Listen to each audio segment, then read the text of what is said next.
یہ کہانی ایک ایسے نوجوان لڑکے کی ہے جس کو ایک جادوئی چڑی ملی جو ہر خواہش پوری کر سکتی تھی، مگر ہر مراد کے ساتھ ایک انجان مصیبت جڑی تھی۔ ایک چھوٹے سے گاؤں میں علی نام کا ایک نوجوان رہتا تھا۔ سورج کی تپتی ہوئی کرنیں اور کھیتوں کی مٹی اس کی زندگی کا حصہ تھی۔ علی جان توڑ محنت کرتا، لیکن اس کی آنکھوں میں ایک ایسی تڑپ تھی جو اسے بتاتی تھی کہ اس کی تقدیر شاید ان کھیتوں سے کہیں بڑی ہے۔ شام کا وقت تھا۔ ڈلتے سورج کی آخری کرنوں میں علی ایک پرانی درخت تلے تنہائی میں بیٹھا تھا۔ تبھی اس کی نظر زمین پر پڑے ایک معمولی چمچ اور کاغذ کے ایک پرانے ٹکڑے پر پڑی۔ اس وقت اسے اندازہ نہیں تھا کہ یہ معمولی سی چیز اس کی زندگی کو کس موڑ پر لے جانے والی ہے۔ جیسے ہی علی نے اس چمچ کو چھوا، اس کے پورے وجود میں ایک عجیب سی لہر دوڑ گئی۔ ہاتھوں میں ایک پراسرار چمک تھی اور اسے محسوس ہوا کہ اب وہ معمولی انسان نہیں رہا۔ اس کی آنکھوں میں حیرت اور دل میں ایک امید جاگ اٹھی۔ علی نے اپنے پہلے خواہش کی اور دیکھتے ہی دیکھتے ویران زمین سونے کی طرح چمک اٹھی۔ کھیتوں میں ہریالی آئی، فصلیں لہلہانے لگے۔ علی کے والدین کی خوشی کا کوئی ٹھکانہ نہ تھا۔ وہ یہ معجزہ دیکھ کر حیران رہ گئے۔ یہ سب کیسے ممکن ہوا؟ وقت کے ساتھ ساتھ وہ معمولی چمچ اپنی شکل بدل چکا تھا۔ اب وہ ایک قیمتی اور پرشکوہ عصا کی طرح چمک رہا تھا۔ اس کے اندر چھپی طاقت بڑھ رہی تھی اور علی اب اس جادو کے سحر میں ہو رہا تھا، یہ سمجھے بغیر کہ جادو کی قیمت کیا ہوتی ہے۔ دوسری خواہش میں علی نے پہاڑی پر ایک عالیشان محل نما گھر مانگا۔ گاؤں کے لوگ یہ دیکھ کر حیران تھے کہ راتوں رات کیسے پہاڑی پر یہ خوبصورت گھر نمودار ہو گیا۔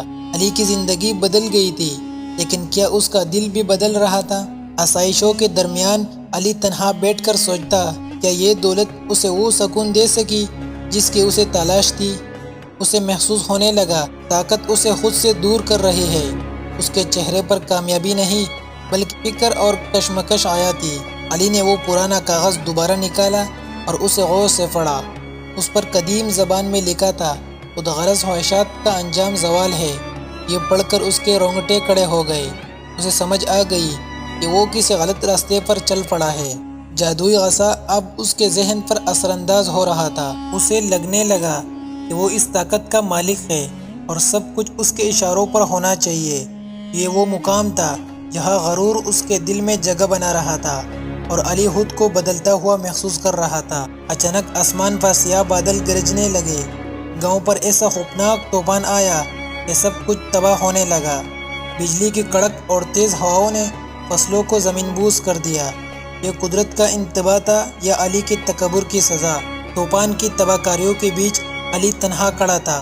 اس کے ہاتھ میں وہ عصا تھا جو اب نیلی روشنی سے چمک رہا تھا۔ اسے فیصلہ کرنا تھا، کیا وہ صرف اپنی دولت بچائے گا یا گاؤں والوں کی زندگی؟ اس نے اپنی انا کو مار کر دوسروں کی مدد کا ارادہ کیا۔ طوفان تھم گیا اور علی کی قربانی رنگ لائی۔ اس نے اپنی آخری طاقت گاؤں کی بحالی کے لیے استعمال کیا۔ گاؤں کی رونقیں لوٹ آئے اور کھیت پھر سے ہریالی کا گہوارہ بن گئے۔ سب کے چہروں پر مسکراہٹ تھی، سوائے علی کے جس نے اب کچھ اور سوچ رکھا تھا۔ علی نے صرف فصلیں نہیں اگائی بلکہ اس نے گاؤں میں ایک اسکول قائم کیا۔ اس کا ماننا تھا کہ دولت تو ختم ہو جاتی ہے مگر علم وہ طاقت ہے جو نسلوں کو سنوار دیتی ہے۔ بچے اب خوشی خوشی پڑھ رہے تھے اور گاؤں کا مستقبل سنوار رہا تھا۔ اب علی وہ نہیں رہا تھا۔